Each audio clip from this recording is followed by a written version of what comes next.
Born on the family farm in Eugowra, Bill Norris grew up with a love of draft horses thanks to his father Wilf. Since taking over management of the farm with his wife Mary, there have been many challenges.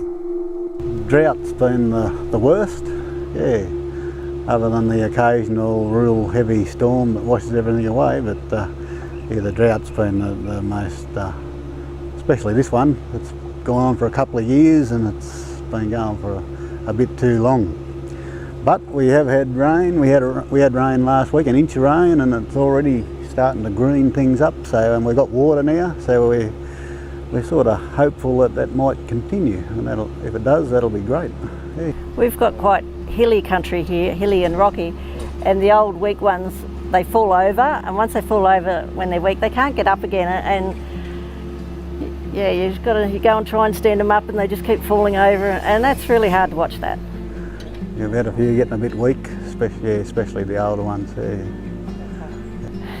It's a catch-22 situation. You've got to work off farm because it's not a great big productive property, but then after you've done that work, you've got to come out here and feed and water and run around. But it's what we wanted to do, so we're doing it. Buying the hay is the main thing that cuts into our income. Yeah. At the moment, yeah. Yeah. Lots. Yeah, like thousands. Yeah. A week? Oh. We probably no, go through a truckload every 6 weeks. Yeah. Oh, just during this drought, it's gone up a long way. Yeah. What do you put that down to? Well, it's just the demand of it, the supply and the demand. Simple as that. Yeah. Everyone wants it, and not that many people have got it. So it's to buy any hay that's good hay. Yeah, you're paying big money for it, for Which, sure. Yeah. if you're a farmer who has hay in a drought, well, that's what you're going to do. You're going to make as much as you can. That's your living. Yeah. That's what you've got to do. I mean, when it does start to rain and everyone starts to grow crops and feed their own sheep again, he's still got his hay that he's got to sell, so that's the way it goes. When the Mega Farm Rescue came up on Facebook, Julie put our name in for it, and we didn't know about it, and they turn up and come out here and say, what can we do for you? And we're going... They've been terrific. Yeah. There's nothing they haven't had a go at. They've had a go at everything. Yeah. And putting windows in and decking and... Most of the things that they're thinking of doing, because we've started up the business, we had just said, let's move out there where we can work from there, and you don't get out here and something's at home and you're not... Let's move out there. So when they turned up and we told them our plans, they're going, great, we can do that, we can help you with that, we can help you with that. So they're really helping to set us up to continue with our business and doing our tack room and our mounting rails. Saving us a heap of work. Yes, it'd take us 12 months. The time it would take us on our own to do what they're doing. Well, we're living in town at the moment, so we've got a plan to move out here and sell in town to try and get ourselves out of debt. Our plans for the old house is to restore it to what it was, and then when we have our open days we can have coffee and teas and things in there and show people what the old houses were like. We want to restore it back to what it was when I was a kid. Yeah, they're putting the decking out in front of our little cabin there, which is going to be quite pleasant. And we've also got them working on a tack room around there for the saddles and the bridles. Yeah, we still have horses, and Bill's brother still has horses and his sister.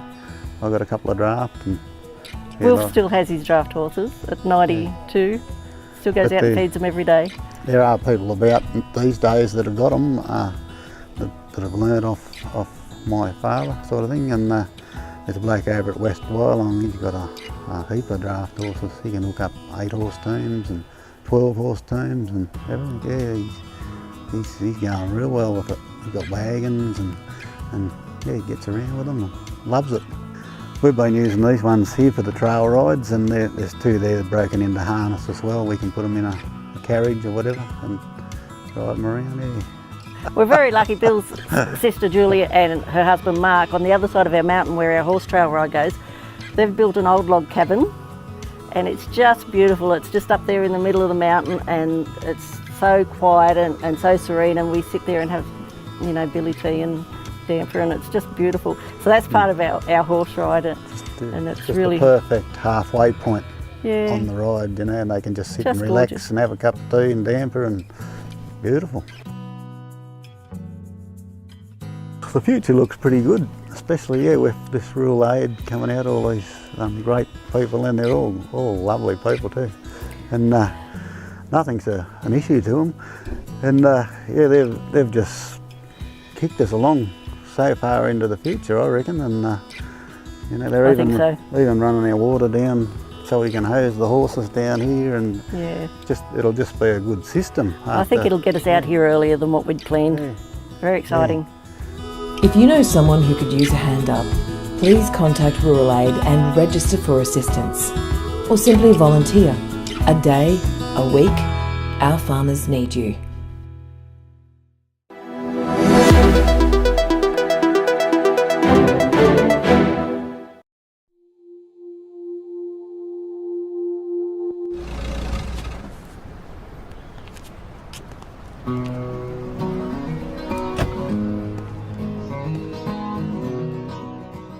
G'day, Troy Casadale here.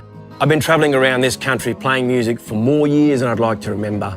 I've spent a lot of time on stage, but I reckon I've spent more time on the roads getting to gigs. And honestly, I've seen worse behaviour on the roads than I've seen at any concert of mine, and often from people who have years of experience behind the wheel.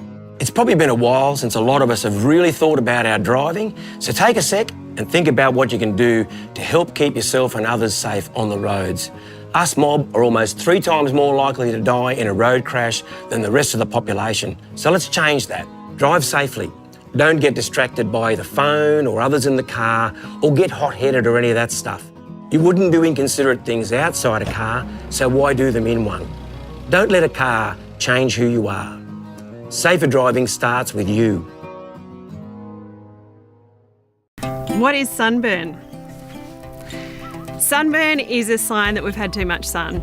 So when we get too much UV on our skin is damaged and the cells become inflamed and they become red. And that's sunburn. Sometimes it can peel, sometimes it can blister even. And it's a sign that our skin cells are damaged. And that damage in time can cause skin cancer.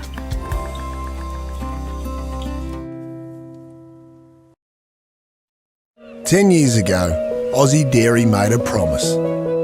A promise to protect our environment. A promise to provide the best care for our animals. A promise to build a healthier Australia. Since then, we've become global leaders in sustainable dairy production. But we won't stop there. We're taking action every day by putting initiatives in place across our entire dairy industry, because we promise to protect what matters most.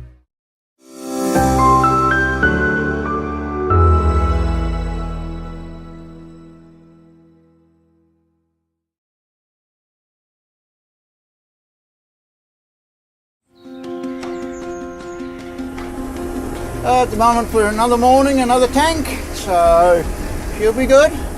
It's a piece of cake to operate. Basically 2 control valves I operate and the PTO. Can't get any simpler than this. Good for dummies like me. Effluent's more than just waste. Used well, it can feed your farm, save you money and build better soil for the long haul. We're here in Deloraine, Tasmania on John and Chantal's farm, where a Nevada single axle tanker and PTO stirrer are helping make the most of what's already on hand. Let's take a look.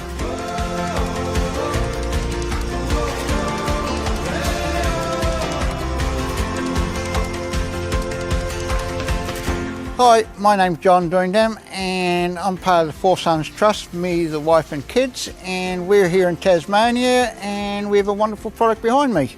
Welcome to the farm. Well, we're 160 hectares and we farm underneath the Western Tiers. The contour of the farm is flat to just a shade of a roll, and we're all irrigation, well 70%. We make all the feed on farm, silage, hay. The only inputs we buy in are the pellets, and the cows get about 1 kilogram a day. And we're just in transition. We're going over to robotic dairy and we're putting in new effluent ponds We have a very small pond I have to empty every other day. First pond will be 1 megalitre. The second pond will be 3 megalitres, so it gives us 4 megalitres of storage. The majority of our cows are Black Bay. They are a dual-purpose Austrian breed. We plan to milk 180 cows spring, summer and autumn, with about 60 in the winter. They're just a wonderful breed to be around. They make me smile, and I like that. They soon get hooked onto this stuff. Let's go. Before we had the tanker, we had a little traveller, and it was trouble. Every day fixing it, something going wrong, so we got rid of it. I gave it away. It wasn't worth the money. Now I get off this machine and I'm clean, and the missus says I'm okay. Here on the farm we have the PTO stirrer from Nevada and the 10,000 litre tanker, and they are brilliant. What I like about the PTO stirrer, it's simple, it does a good job, easy to maintain, so it's a great unit. The benefits we've found with the tanker: soil health, vet bills are down, grass when we need it, and I can get it all over the farm. Every single nook and cranny, I get it. Nothing's wasted. You're saving money with having the tanker? Oh, heaps. The contractor's roughly $500 an hour, and he's got big equipment, big wages. I understand that, but this is far more flexible. When the good people from the contractors came, it cost me $8,000 to empty my effluent ponds, and I didn't get it where I wanted it. 3 times a year, and it's about approximately $8,000, so that's $24,000 in 3 years it's paid for. So you can't get better than that. That's better than interest rate. We've been in a green drought, but with the tanker, the dry land has stayed green, and when the rain came, it shot away. I normally cut 400 bales of silage, and this year I did just over 800. That proves it. We got the effluent from our ponds tested. He just said he couldn't believe the results we had in effluent, and I don't need to buy fertiliser. He said we've got more than enough phosphorus, potassium, so it's all good, all good. This is the way to go. Makes money. The advice I would give with other farmers and considering a tanker is go and talk to somebody with it. You know, most farmers will tell you the truth about anything, and if there's anything wrong with it, I'll be the first one to tell you. It works for me. My son didn't wreck it.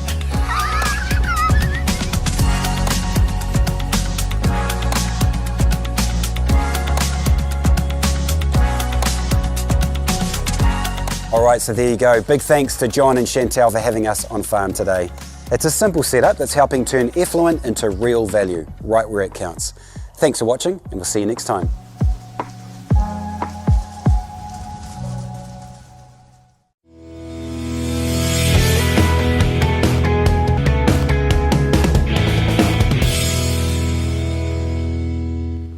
And welcome to the Country Telegraph. I'm Mike Ryan. Nice to have your company. Some fantastic video there of just rural Australia, outback Australia. That's what a bit of hard work does to you, makes you a great person.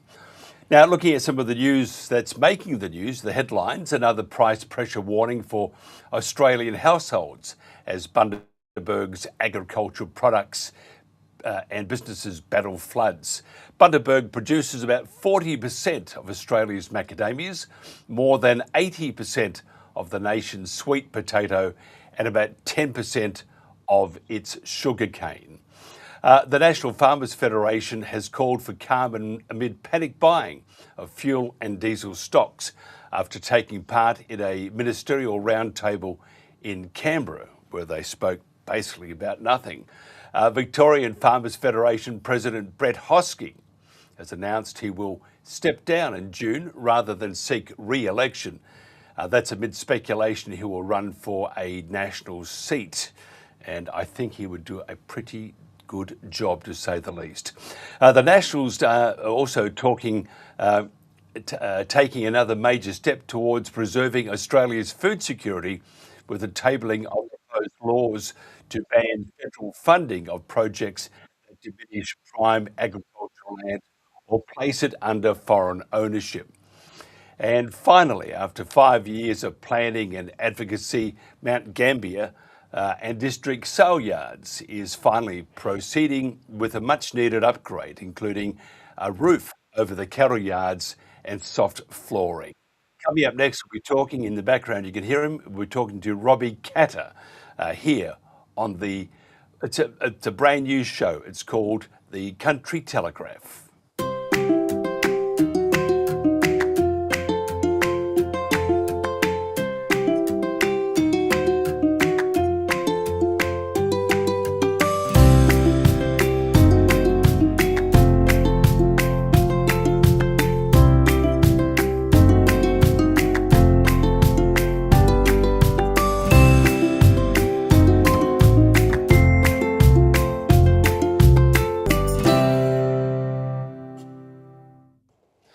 Robbie Katter is Northwest's voice to the Queensland Parliament as leader of Katter's Australian Party and member for Traeger, and with real-world experience in mining, property valuation and running a small business, Robbie is very well qualified to represent his electorate. Traeger is one of Queensland's largest and most diverse electorates, covering 428,911 square k's and 12 local government areas. It spans from the goldfields of Charters Towers to the mining powerhouse of Mount Isa and Cloncurry to the Northern Territory border. It also takes in the Gulf country, including Burketown, Normanton, Karumba and Mornington Island.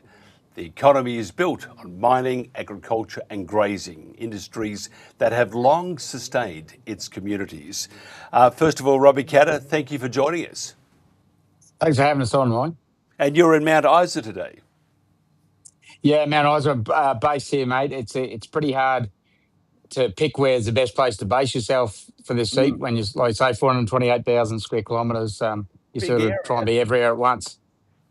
It's a big area. And what's the temperature today? 438?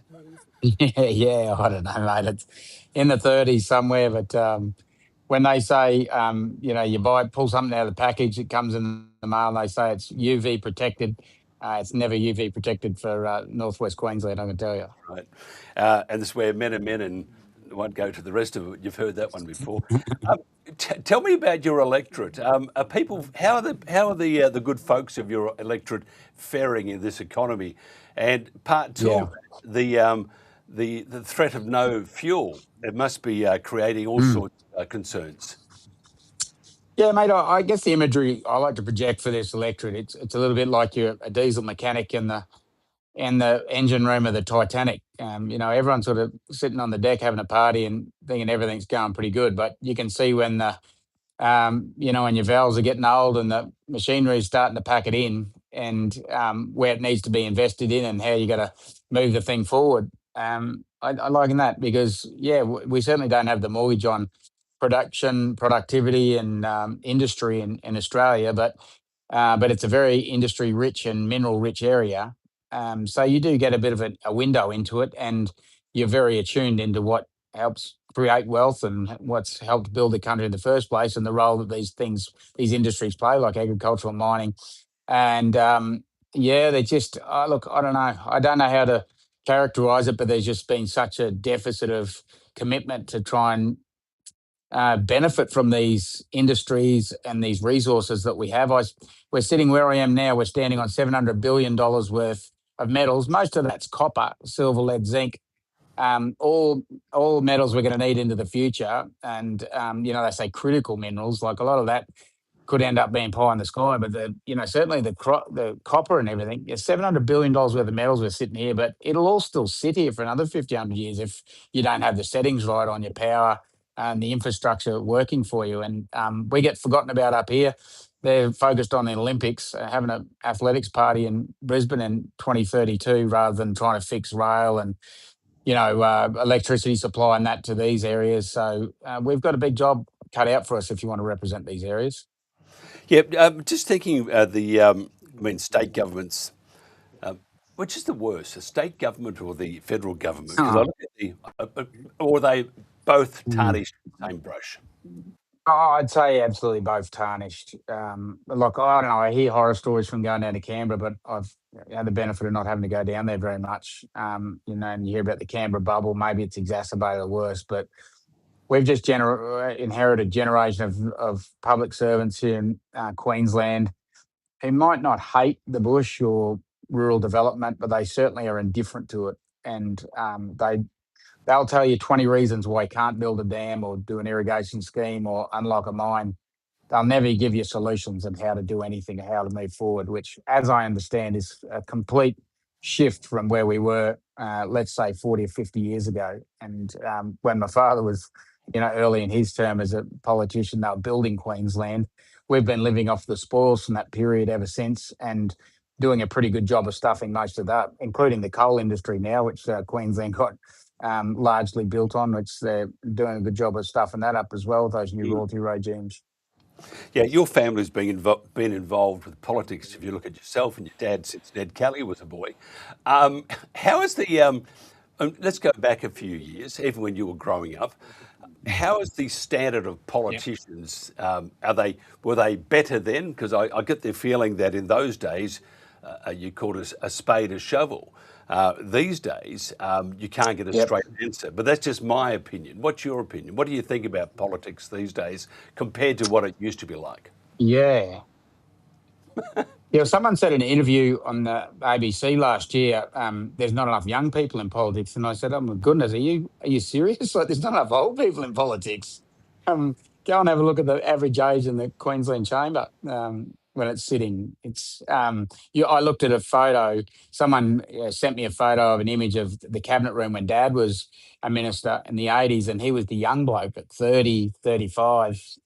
He was the young bloke in the room, and there was all these hard-assed looking, some of them are cane cutters, cattlemen, industry blokes, and women there as well. And he said you had to be tough to survive in that cabinet room because you couldn't, bureaucrats couldn't come in and sell their wares and sort of feed a story to the ministers. They'd call them out and kick them out the door quick smart if they weren't following their direction, the strategic direction of the government. But somewhere along the line, it just and Dad sort of talks about it in his book he wrote. It flipped in the 80s where the public servants started running the show and making all the decisions, and government sat back passively taking direction on most things. And I guess that's part of the reason no significant dams have been built inside the last 30 years in Queensland, because they just a little bit of lack the will, but no one wants to barge through all the quagmire of public servants that get in your road of building anything here. So we've got.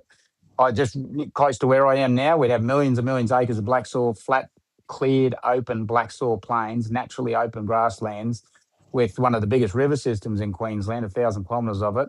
Currently, they're taking less than 1% out, and we're not allowed to touch any more water out of it. Like, it's just madness. It's like we're stuck up here, where the rest of Australia was 100 years ago when it was all being developed, and everyone else got to take advantage of their natural resources. But North Queensland and far North Queensland, they sort of missed the boat. We've just lost Robbie then. He will come back to us in 1 second. Here he comes back. Robbie, you're back. You just dropped out. Telstra's not. Oh, sorry. No, Telstra. Another problem. Hey, tell me. Yeah, but I was just saying we're stuck in the time warp. You out are here. But does it? I mean, I have I'm from the bush, and I look at the Great Dividing Range, one of the great pieces of environment in this whole country, if not the world, and we saw under the Labor government in Queensland, they went ahead and started planning. We see the federal government planning to put windmills up. I see that Crisafulli hasn't done a whole lot to stop the actual raising the top of the Great Dividing Range, and they're going to put in thousands upon thousands upon thousands of windmills. And to be honest here, I mean, when I see that and read about it and hear about it and talk about it, I get very angry, because once it's gone, it's gone. In one hand, they're trying to save the planet by destroying the planet, but by saving it, the information they have, it's all based on a lie anyway. So does it Yep. does it really get up your nostrils? I'll be very, very calm here and clean, but does it get up your nostrils to see them destroy the Australian bush based on a lie? Well, I couldn't agree with you more. It's all based on a lie, Mike. And Australian taxpayers and governments for many years now been taken for a big ride on all this net zero climate change stuff. Both major parties heavily invested in it, and yeah, it's taken over. But I don't know. Maybe there's a correction there, but you couldn't. I mean, couldn't have said it any better, mate. Like it's. I'll say they didn't even need to build it. You could still use the argument it wasn't even needed in the first place. But there's an old mine site, discarded mine site, Kidston Gold Mine, where they put solar panels in the old tailings dam, and they were using it as a battery for the grid, which you don't really need the batteries if you not trying to put renewables back into the grid. But put them in old mine sites. But they put it on agricultural land or something.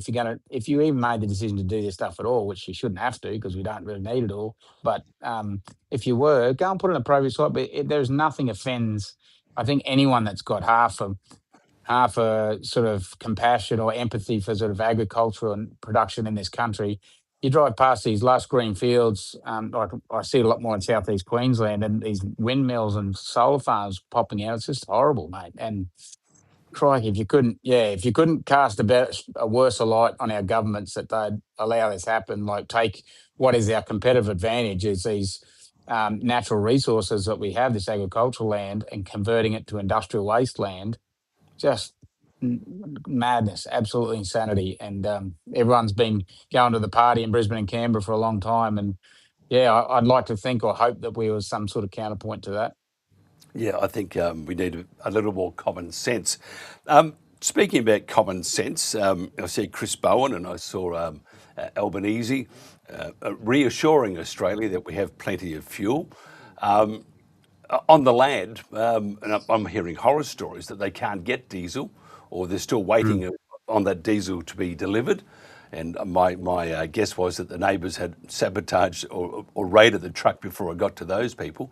How serious is it on the land? Because you've got a diverse range of industries, from mining to rural to all sorts of industries. Without diesel or without fuel, it stops. And if it stops, we stop. Yeah, look, I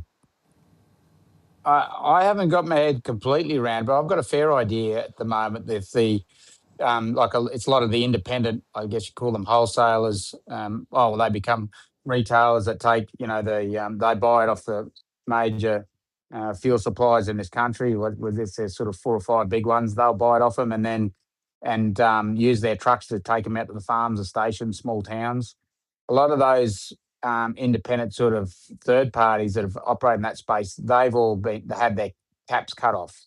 So they've got the distribution network, and presumably the big oil companies saying, well, we're just satisfying our branded service stations and pretty much sandbagging the cities, and all those others can sort themselves out. So we've built an industry and distribution around that. And I mean, there's got to be no question around that there must be some shortage in supply. It's just ridiculous for the Labor government to say there's no problem.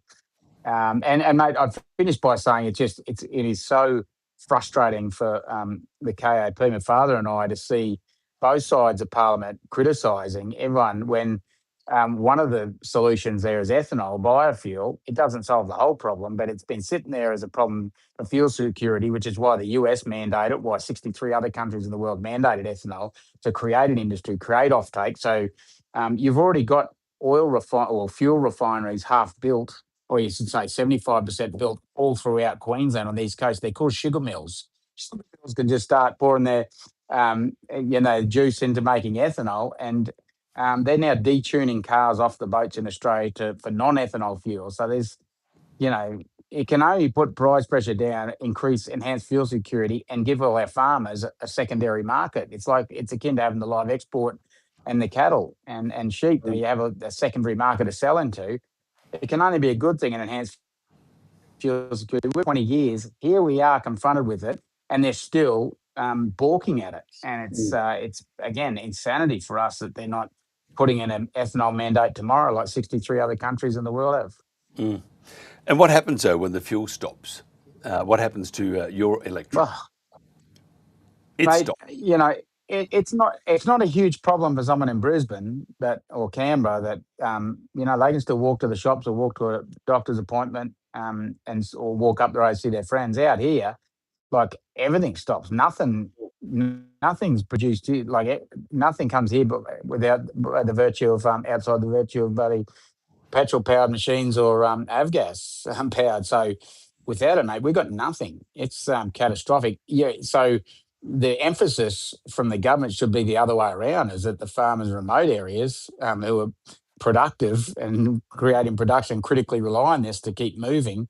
That should be the focus strategically for the government. But all I seem to hear from federal government at the moment is trying to pretend there's not a problem there. So it's very frustrating to watch it. And it is really, you know, it's a very serious situation confronting these remote areas, not just the farmers, but even just these remote communities. Could find it very hard in the future indeed. What about the recent floods you've had in Traeger? How's the rebuild? How's the infrastructure going? Is it there, or again, have they just sort of ignored? Oh, look, you know, they haven't. It wouldn't be fair to say they've ignored us. They've been pretty good on the ground, the state government, but I mean, they're looking over their shoulder at the big Olympics bill they're going to have, which you know, estimates.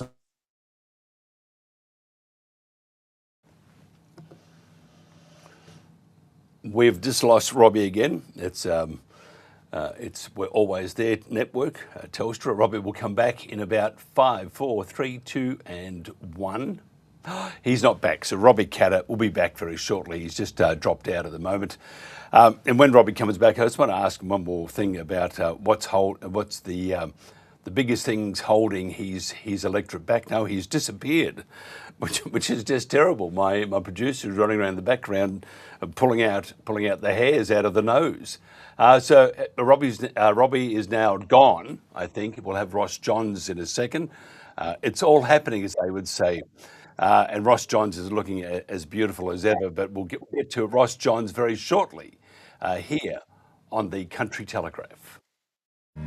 Did you know they plan to build over 3,000 wind turbines on Queensland's Great Dividing Range? Over 3,700 kilometres of new haulage roads will carve through old growth forest. Destroying forests for industrial renewables makes no sense.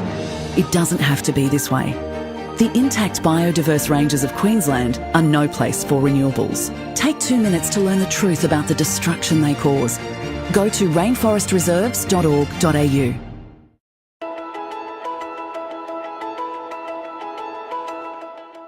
This animal is under attack by stable flies, blood-sucking pests that cause major stress to livestock, pets and people. They bite, irritate and disrupt feeding and rest. That means weight loss, poor health and even less milk production in breeding and dairy herds. So what causes an infestation?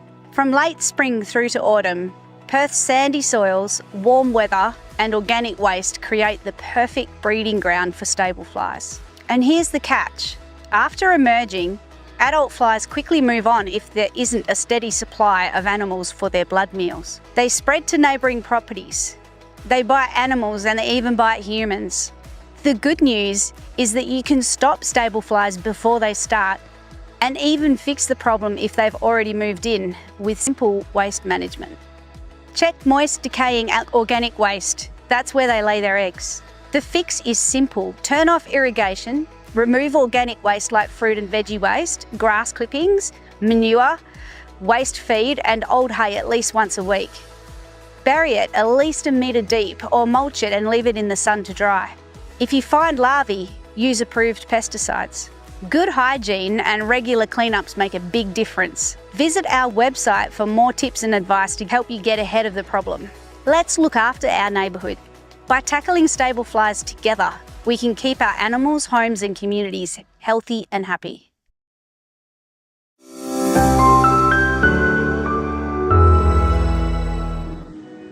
Ross Johns has built a career in agribusiness finance and brings decades of experience in the Australian agriculture sector. Now, Ross was born in Warwicknabeal 232 years ago.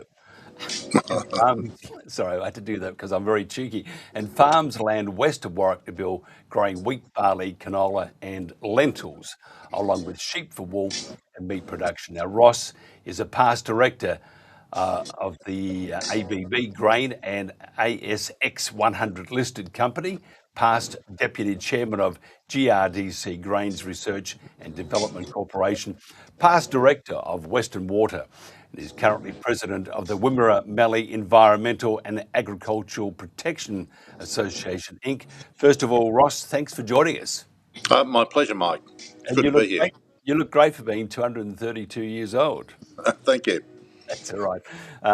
Tell us about your organisation, about the Wimmera Mallee Environmental and Agricultural Protection Association and its mission. Okay, well, the organisation was formed around about 18 months ago by a poor process put in place by government in the fast track renewable build, and seeking more and accurate information about what projects were undertaken. We certainly were not getting accurate and timely information from the developers nor government. And we've had a number of experts speak to the group of people over a period of time, and in the search for accurate information about what's planned and what the renewable build really means for the western part of Victoria. You've had a bit of a being nice about this. The Victorian government has sort of made its presence even more known to farmers in your area. With this new, where they can just walk in and acquire land. What sort of concern is that showing at the moment for your members? Because if they come in and acquire a piece of land to put in some infrastructure, it would diminish the value of that property. Plus, also put a spoke in the works for production, wouldn't it? Well, certainly there was some problems, and the government process that was underway wasn't working. So the Victorian government changed the law, changed the rules, and is now planning to compulsory acquire those parcels of land. I think it's been rushed and poorly planned, and this just epitomises the whole fast track renewable build and how poorly it includes community consultation and transparency. And in fact, there is no real transparency. There's no contact with the community. It's just arrogant, self-serving government that is pushing this forward.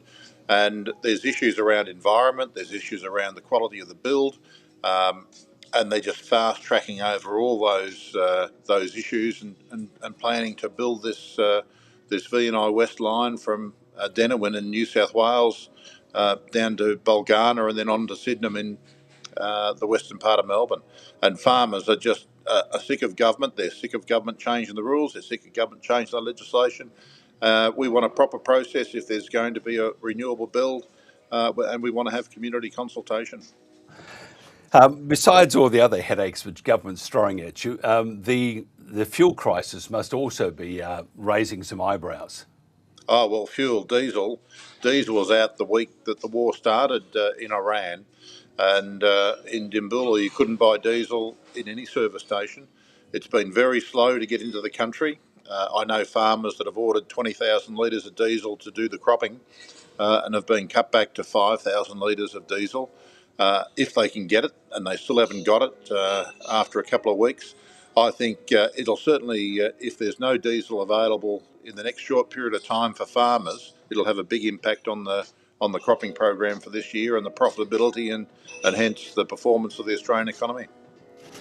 Do you have a plan B if the diesel, and I think this will go on for, in my humble opinion, I would think it would go on for quite a few months, 2, 3, 4 months, because at the moment it doesn't look like Iran is reading the press releases from the White House that they're losing. And that could be a problem down the track. So if it keeps going, how do we maintain production? How do we maintain our food supply? What about food security? Well, I think Australia is very lucky in that we produce 3 times more food than we can consume. But if we can't get diesel, we won't even be able to produce that. And it's not just about producing food, it's about getting the food to where it's needed in the big feedlots on the coast, which is Melbourne and Sydney and Brisbane. If the food's being produced in regional areas and you can't move it to the city's still run out of food. I think this is a significant issue for Australia. It just goes to highlight the poor process adopted by Chris Bowen. As soon as he opened his mouth and said fuel security, we've got no problem in Australia, we've got 34 days of diesel, everyone panicked. And city-based people panicked, country people panicked. It was just not satisfactory. And the government signed an agreement for to hold 90 days, and they haven't even done that. These guys are just completely, utterly, totally inept at managing the interests of the Australian economy and the citizens of Australia. Sounds like there's an election coming on in Victoria. Maybe I'm wrong there. But that was well spoken, by the way. Authorised. Thank you. Authorised by Ross Johns of the whatever party he wants to be. It's going to be a big party. Let me tell you that. Well, I'm for the Australia Party, the party that looks after the interests of Australians, and we've got a government that's not doing that. We've got an opposition that's not holding government accountable, and I'm all about proper process and standing up for what's in the best interest of Australians. The Strait of Hormuz. And it is a fiasco because normally when you start a war, you make sure you have an end to it. Oh, we didn't realise that bit. Anyway, it's not just fuel though. We have major chemicals for industrial use, feedstock. There's also semiconductors, fertiliser, food. So it's not just the actual fuel that's going to create a real spatter in the works. It's all sorts of things. I mean, tell me if you didn't get your fertiliser in time, what happens to the crops or next year's crops? Well, the crop yield, if you don't put fertiliser on, will be significantly lower, and that's food production will be lower. And I think Australia is such an important food-producing country for the world that this will have a significant impact on places like Pakistan and India and Sri Lanka, many other countries of the world, if not on our domestic food security and availability in the feedlots, Melbourne, Sydney, Brisbane, Adelaide and Perth. So there is, I think about 30% of our fertiliser comes from the Persian Gulf. It's a huge issue. So fuel and fertiliser equals food, and no fuel, no fertiliser, food production can potentially be down significantly. And government's not even thinking that long term. They're thinking about next week, next year. In fact, what's going through Chris Bowen's head, I really couldn't tell you. He has no comprehension of the issues around agricultural production and food production in Australia. I think he wears solar hats, and it's fried. It's fried the brain, but he is terrible. But it's not just the Australian federal government. I mean, whether they're Labor or they're Conservative, as in Queensland, they all sort of, I don't know what it is, because when I lived on a block in Mildura, which you've just been to, and you left very quickly, I noted that. And a wise move probably. But we always used to whinge about, like for example, Spring Street in Melbourne or in Canberra, or governments don't really understand, or maybe they understand, but they don't place a whole lot of importance, do they? Because there aren't that many votes in the bush, and all the votes are in the major metropolitan areas. However, if you run out of food, or if the crop doesn't work, then the good city folks start wondering that this thing is not just pour water on and eat. It's a thing that takes a whole year to get to that particular point, sometimes 2 years. How do we get into the nongs of the politicians, that instead of saying, well, there's only so many votes there, so we won't take so much notice of, how do we get into their brains that they have to at all times look after the bush, because without the bush you ain't got a city? No, well, that's entirely true, and I guess I would think about it from a slightly different perspective. Once upon a time, Australia was a very practical nation. We did practical things. We grew food, we mined, and we still do those things. And in fact, 14% of our export revenue comes from agriculture, and 60% comes from mining. So 75% of our export revenue come from those two very practical things. If diesel is short and we can't get supplies, our export income will be impacted extremely significantly. These guys that are running the government at the moment are living in a fairyland, in a bubble. They're living in a net zero bubble and thinking that we can save the world in Australia's carbon savings. That is absolutely rubbish, complete, total fabrication. We're going to impact negatively the living standards of all Australians to go down a net zero pathway, potentially reducing food production. This is just not what this government signed up to. The Paris Agreement they signed up to was not to impact negatively food production, and I think it's a critical issue. If you haven't got food, that's the most political thing that can ever happen. And the fortunate thing about Australia is we've never been short of food, but in Europe, in Asia, in Indonesia and India, they've all been short of food, and they place a high priority on food security. So should our government. Tell me about Farmers Fight Back, what all Australians need to know. Well, there's a group of farmers that are really fighting back against poor process from government, and Ben Duxon is running that, and he's done an absolutely exceptionally good job. He's very determined to have a proper process. He's got a great group of very loyal, long-term Australians who are supporting his cause, and the government's going to have a real struggle with farmer fight back. And what I guess they're trying to do is hold government accountable for proper process, community consultation and transparency. And I fully support Ben Duxon. Ross, if somebody wants to find out more about what you do or what Ben does, how do they do that? Well, I would just Google the Wimmera Mallee Environmental and Agricultural Protection Association. I put out a video every morning of about 2 minutes on the latest updates on things that are relevant to Australia and to Australians. I want to see all Australians prosper. I want to see the young families prosper. I want to see the pensioners do well. The cost of living squeeze that's on right now is absolutely ludicrous. We should have the cheapest energy in the world. Otherwise, Facebook, we've got a page there on Facebook. So Wimmera Mallee Environmental and Agricultural Protection Association, or just Google Ross Johns, because I try to reshare them on my page as well. Or because of your age, look, go back to the history books. Sorry about that. That's right, exactly. And finally, the all-important question, you're a Victorian. Do you follow Carlton or Collingwood? Oh, yes, I'm a Carlton supporter. Big game tonight. Pig's Arse ran the show, and I've never particularly liked Collingwood, but Carlton has been run very poorly for a long time, a little bit like the Australian government, really, and eventually it'll come good. It's just a matter of when.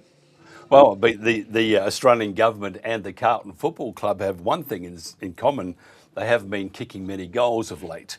No, well, I think the government's actually working against the interests of Australians, and I think that's a tragedy. And the people in the cities are probably going to be hurt the most. They've got little choice. If they don't have food, a good friend of mine says 9 meals. We're 9 meals away from anarchy, and that's 3 days without food. People go crazy, and that is a distinct possibility with how the government's got the Australian economy into this situation now. Yeah, it's just a terrible state that we're in. We should never be in that state because we are a big, magnificent country. We have all the resources there under the sun, and look what we're doing with it. We've got a lot of good resources, and we should utilise them for the benefit of Australians. And the way we're going, I think the poor process that's been adopted by government, they're just making Australians poorer and poorer and putting us at higher and higher risk, and that's just not sensible. It just can't continue this way. It's just the most unsatisfactory situation for all Australians. Yeah, I totally agree. Good luck tonight with the Blue Boys. I think Tigers will be they'll rock up for a good game, but I think Blue Boys will win this one too. We might need a little bit of luck, I reckon, Mike. But anyway. Well, good luck anyway. I could sing you the song, but I forget the lyrics all the time. Ross Johns, thank you very much for your time. This is the Country Telegraph. Did you know they plan to build over 3,000 wind turbines on Queensland's Great Dividing Range? Over 3,700 kilometres of new haulage roads will carve through old growth forest. Destroying forests for industrial renewables makes no sense. It doesn't have to be this way. The intact biodiverse ranges of Queensland are no place for renewables. Take 2 minutes to learn the truth about the destruction they cause. Go to rainforestreserves.org.au.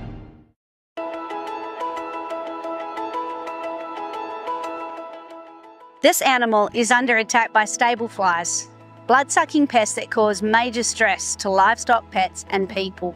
They bite, irritate and disrupt feeding and rest. That means weight loss, poor health and even less milk production in breeding and dairy herds. So what causes an infestation?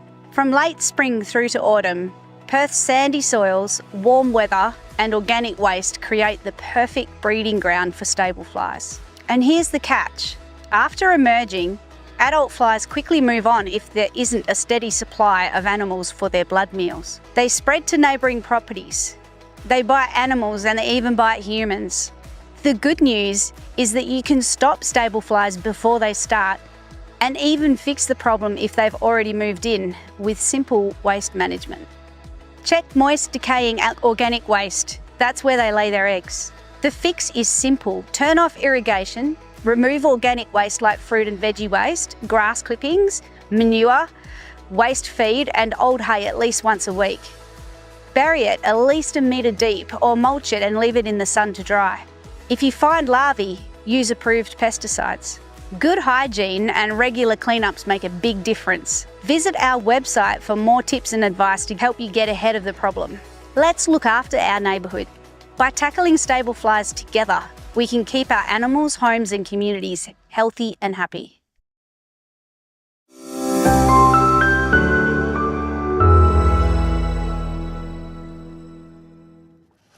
Okay, we're going to talk about the heart collectors. No, not the mob that go around collecting blood, but they actually, maybe they could do that down the track. Who knows? If you believe in those sci-fi films, that they collect hearts for those elite people.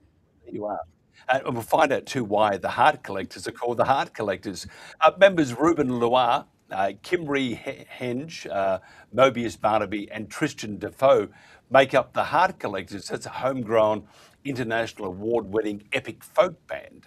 From humble beginnings to regional New South Wales, the band is regularly sought out by some of the biggest international music conferences and festivals in the world, including South by Southwest, Folk Alliance International, NAMM, Canadian Music Week, and Global Music Match. They have wowed audiences with their tight vocal harmonies, intricately beautiful musicianship, and larger-than-life presence and performances. Following the success of their Austin to Boston USA tour in early 2024 with 13 sold-out shows, the band's tour was extended for an additional 6 months, where they had a fantastic time, an extended holiday, following up invitations to perform across Canada and the USA. Now, the band completed their 9-month headline USA tour with their album, The Space Between being named a finalist for Best Album at the International Folk Music Awards in 2025. Alongside Sierra Ferrell, Kaya, I think it was Katter, and good luck on this name, Ailfi O'Donovan. They are performing on Friday, the 13th of March, beautiful Tyalgum in New South Wales for Hearts of Flame Productions, and hello to Solar. It's a weekend of folk music, and if you want to find out more, go to heartsoflameproductions.com.au. First of all, I have to welcome the Heart Collectors. And tell me about the name. I mean, truly, did the Red Cross get a hold of you? Mike, I'm not sure about that. I think we're going to stay in our own lane of music and not so much collecting hearts down the track. No, thank you. Hey, how did you get started? I mean, was it, one day you thought, oh, this is a good idea? Because my past life, I worked in music radio for about, I won't say how many years, but that will give an indication that I'm over 400. But how did you get together? What was the premise of the band, and where did you see yourselves going from there? So we have been friends for a very, very long time, family friends. And in fact, Kim and Tristan have known each other since they were 5. Yep. When Kimry was traveling to the United States with her mother, when her mother was working over there, and Tristan is actually from the Midwest of America, and they were next door neighbors. And so Tristan eventually came to Australia, being a musician. Kimry has also been a very talented dancer all her life, and then moved into music. Ruben's always been a guitarist and an artist as well, and including myself being in music. And we found ourselves in the same area and feeling like the same kind of purpose. And that was we wanted to actually create music together for starters, but also to do something positive in the world at this time, and in a world that has kind of so much chaos and destabilization going on. Why not actually bring a positive presence and a positive current and happiness and joy to people's lives through music? So we made that commitment to each other, and it all began, and off we set, and it's been fairly successful. I really like the extended by 6 months your American tour. Of course, that was just hard work, and there was no fun of that at all. It was just pure hard work. And then I saw a pig fly by when I was, describing that. But what a great experience. I mean, the US is still the epicenter of music globally. Yes. The audiences are diverse. You can have sold-out shows, whether you're a rock, country, jazz, blues, whatever. And they really do appreciate great musicianship. What about the downside? Because I could see, it was 9 months all up, so you would have been missing home. How did you cope with that? Yeah, we definitely missed home. I mean, luckily for modern day technology, we were able to get on Zooms and things to connect home. But that's probably the biggest part of it, being away for 9 months. We weren't intending on being away for 9 months, as you mentioned earlier when you read some of the information. It was only going to be 3 months, but the response to our music off the back of Folk Alliance International, the largest folk music industry gathering every year in America, all the venues and all the bookers and agents were there, and they were like, please come, please come, please come. And we realized that it was probably going to be much cheaper and easier for us to stay and make that commitment and take the opportunity while we were there. So we extended our tour van, and off we set. 9 months all up, 45,000 kilometres. And the energy just kept growing, and every audience, every place that we went to, the message was sort of travelling with us and growing, and the audiences were getting excited about the fact that we would be coming, and so there was this momentum, and that gave us energy. It was exhausting, but it gave us so much energy to be there and share that positivity with our audience. Yeah, the days of live music. I mean, when I was growing up, and by the way, I haven't grown up yet, apparently, which is a good way to be too. But once upon a time, every night there was bands playing at pubs. The money wasn't all that great, but what you did, with the live performances, you honed your musicianship. You knew. Here I am pretending I'm scatting, but it's what's missing these days. There aren't that many live venues out there. A lot of the stuff now is it's so digital, it loses the live feeling, and it loses also the talent of the musician, because as you get older, you see that's why a lot of them migrate from pop to blues or rock to blues. And you got guys in their 50s and 60s and even 70s. Look at Carlos Santana. You've got these people who just get better and better. But to do that, you've got to be able to play live, don't you? You guys do, you'd really push that barrel, you play live. What's the difference with doing a live gig and going into the studio, say, to record your album? There's nothing quite like performing live. The energy of having an audience in front of you is very a particular feeling. And it's reciprocal. Yes, you give energy, but also the audience is giving you back a whole lot of love and appreciation. And every audience is different. Sometimes it's very intimate, and we pride ourselves of being able to turn up to a venue and just play purely acoustically if we need to. But we can also turn up to big festival stages in front of 10,000 people and perform with electrics and things like that. And so we really appreciate that experience. but we are currently at the end of being in the studio working on our latest album, getting ready to retour the United States, which is where we've been for the last month or so. So very different energy being in a studio as opposed to performing live, but performing live is really what we want to be doing. And America, we've been given the opportunity to perform in America over the last couple of years, and so that's where we're headed. We've got our visas, we've got the tour van booked, we've got all the venues lined up, so we're about to hit the road at the end of April. But going back to your question, we do love. Actually, we have a really bad internet right now, but that's just part of living, I think, at the moment. Tell me about which some of the locations, East Coast, West Coast, that you'll be performing at next. In America, we're doing an entire circuit. So we fly into the West Coast, into California, San Francisco, and we go all the way up to Seattle and Portland. Then we're flying down to Austin, Texas, and then we get a tour van from Austin, Texas, and we drive all the way across to the East Coast and up to all the way as far as Boston, back across to the middle of the country, and then across to Colorado. So we're doing a big loop of the country again. Yeah. All you need is the plane to have fuel. Good luck getting that. Yeah, that's right. I believe rowboats, that you get fit, or a sailboat, you'll get there eventually, maybe. Folk music. I mean, my history is music, but folk music used to be big. I mean, you had, go back to the 60s, and you had Peter, Paul and Mary. John Denver was basically folk music, went over to country. Tell us about folk music nowadays. Is it still the Peter, Paul, Mary sort of stuff? Strong harmonies, great guitar work, very, very non-electronic, you might say, or has it changed and evolved into something else? I think folk music, for the most part, is still very much alive, and that stream of connection to folk being storytelling. Folk is basically about storytelling and about community and about bringing people together through the telling of stories and sharing the stories.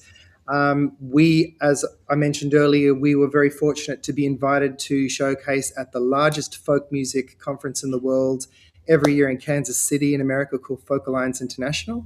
And we met the community of American folk music and world folk music.